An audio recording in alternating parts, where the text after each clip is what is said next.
The most memorable show was, well, I'll have to ask Johnny about this because he's like the Chronicle a little bit. I'll verify. This is a show we did with Pantera in Las Vegas. Was it like 97? 95. 95, where we got them banned from Las Vegas because we had carried out their entire catering table.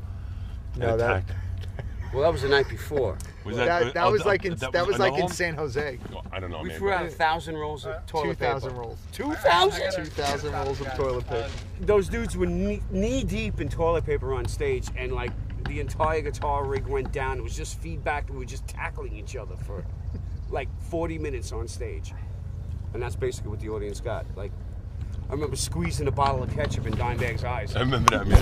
Ooh, They went, "Ah!" You And blinded him, man. They came out with garbage bags all over their clothes to cover themselves because they knew that it was going to get crazy. That was a lot of fun. One time we threw a hard-boiled egg at Philip, and it hit him in the head, and it busted open on the floor, and it was like a knife, a plastic knife and fork on the stage, and he sat down and started eating the egg. When we were playing, Dime and Vinny, they came up onto the drum riser, and Dime had a fish that was about yay big. And he had it by the tail, and he was just whacking me with it. And Vinny Paul was behind me with a can of sardines with a fork. That started with the squid. There was like a month before that, I used to wear these big biker boots up to here, and I used to wear my pants inside them, you know, super 80s. And one night, some Pantera fan threw a full squid on stage, a dead squid. So, of course, Dimebag and they had to cut it up.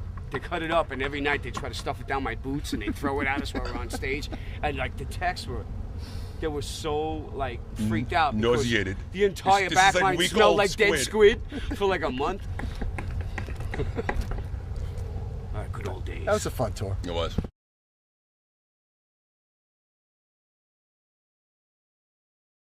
And it's definitely Detroit. It got the name Detroit Rock City for a reason, you know, and the crowds there are insane. The shows are always a lot of fun. You know, it doesn't matter, like, you know, really, you know, what venue we play. You know, we played St. Andrews Hall a number of times, Harpo's, but the crowds are always awesome.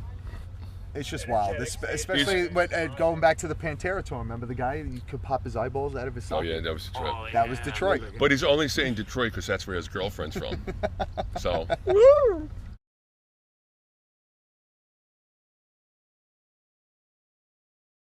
We played a bowling alley in Nebraska. Yeah. It was like, you know, there was like a bowling alley, and then you had to walk through the bowling alley from the dressing room to the stage. Right next to the bowling alleys, there was like a bar, and then there was a stage there, and it was a small club. In between every song, you heard.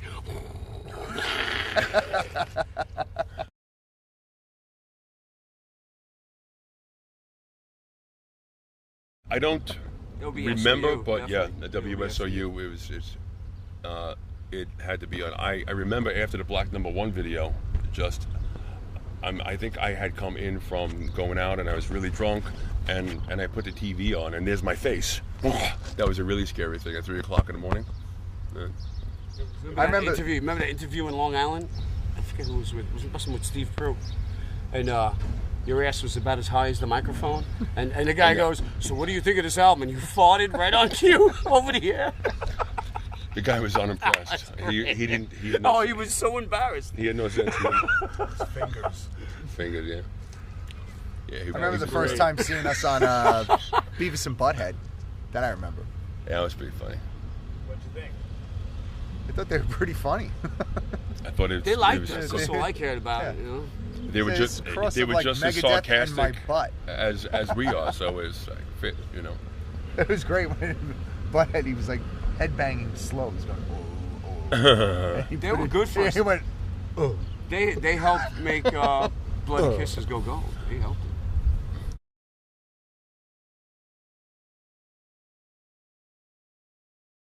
I would think that our most legendary video would be the Black No. 1.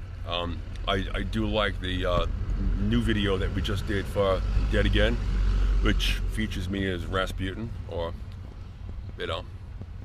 It's the first time you ever got sued by the cast. Well, thanks to you, fucking Boris Smirnoff. I think the video I liked the most that we did was Everything Dies. Really? Yeah, I think so. Everything's fried. I think So I just like the way I like the way, Black No One. Black No One's my favorite. I like the way it was filmed and stuff. I liked My Girlfriend's Girlfriend the best because I unfortunately had to do those scenes with the two girls like 15 times, and I hate that. I hate that. I hate that.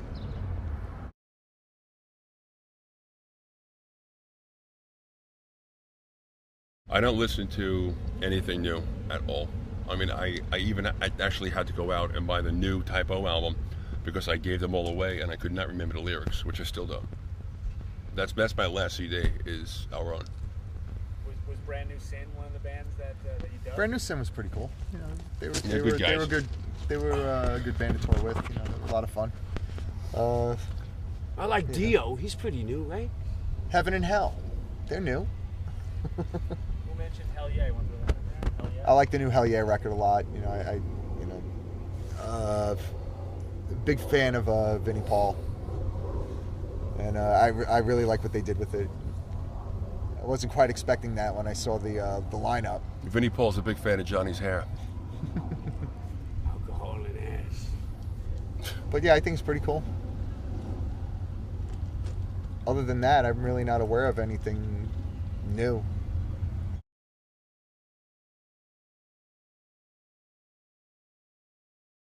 Our new album, Dead Again,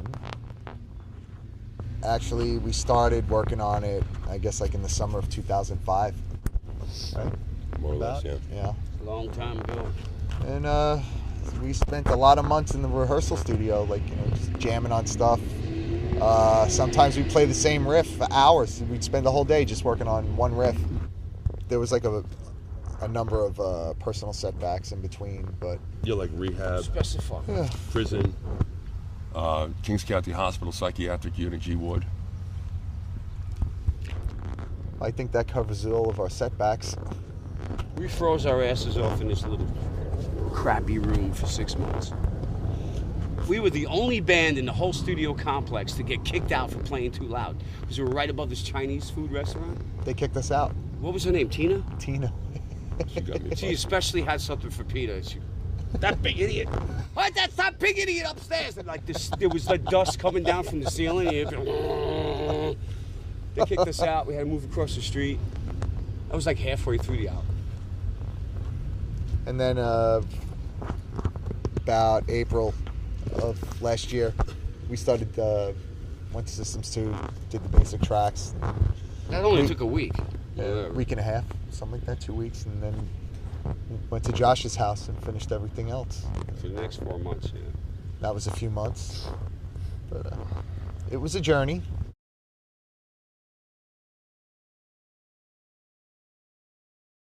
That's actually hard for me to say because it's like a guy that works in a car factory all week long. The last thing he wants to do is go home and work on his own car over the weekend. So I really think that you're asking the wrong person because I don't even listen to music when I'm home. Just ask anybody. I rarely go out, but the changes that I have seen, or what I can say is I miss the old hardcore scene. You know, CBGB Sunday afternoon. You know, skinheads and punks fighting. I do miss that a lot. Well, there were clear divisions between musical styles. You know, like you had punk, you had hardcore, you had thrash, you had this metal, you had that metal. Now everything has become, it just seems like a smear of like thrash metal and hip hop. So I call it junk rock.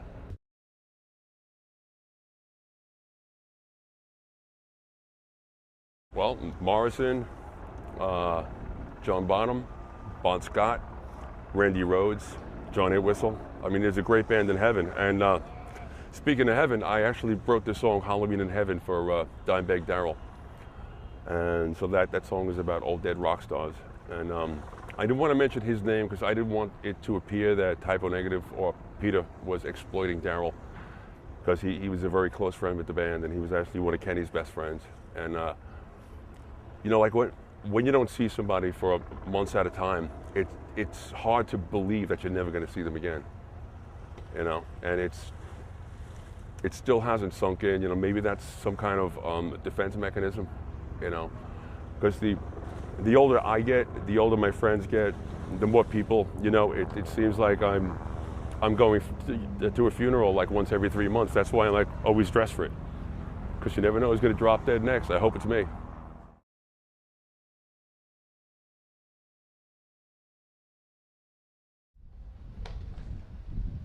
This is Josh from Typo Negative, and we're sitting here in scenic Coney Island, home of the hot dog, home of the mugging victim, and we're going to go talk to some local people and see if they enjoy their surroundings. Let's start with these gentlemen over here. These look like some lovely folks. I think they're probably dealing crack, but we'll find out. What do we got here, buddy? How much? $1 a shot. Gotta do it. Coney Island. No, I suck. I can't do that. I'm gonna do 2 shots, and I probably won't get anything in. If you could tell me where the local crack house is. Is there a crack house around here? Shit.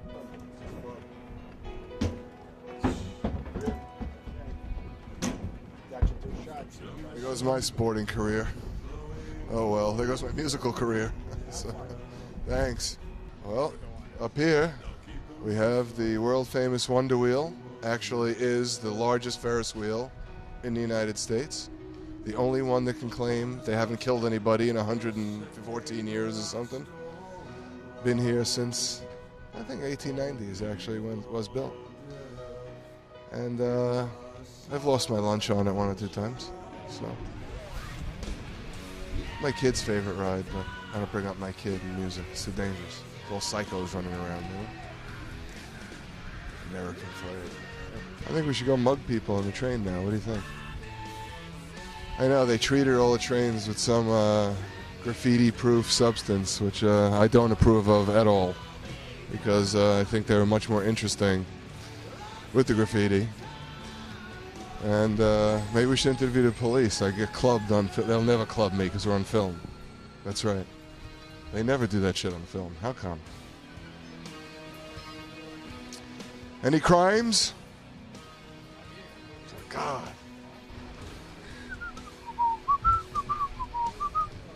There you go. There's a character. What are you doing?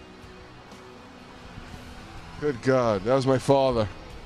You'll never find me on the Cyclone, but you might find a few decapitated young people who stood up and thought they were cool and ended up headless. And that's absolutely the truth. There have been a number of deaths on this wonderful attraction. Never in my whole life would I go on this piece of shit. It's rickety. Never. It's rickety and it sucks, and I wouldn't get on it if my life depended on it, because it probably does. We're going to get him on it. Turn the camera, please. Let's go across the street and purchase you a ticket. Ticket to death. Here you go. Enjoy. Coney Island Beach. Pan, please. Go step on a hypodermic at your convenience. Let's walk. We'll buy some beer, some oysters. God, I wish I was a mugger. I'd be making money right now. I'd take that camera from you. I want to go rob people in the arcade. That's a famous Brooklyn thing to do. Oh, beating your kid is also a famous Brooklyn thing to do. I prefer the fire engines over here. That's more my speed. I go in the front in that because I'm brave. Turn the camera for the parachute jump. Yep, and that actually was on the front of one of our albums, believe it or not. Still trying to figure out why. I thought it was a hypodermic at first, but I later learned that it was a parachute jump. This is Josh from Typo Negative, and that was Coney Island. Come, get mugged, shoot up, get laid, have fun. Goodbye.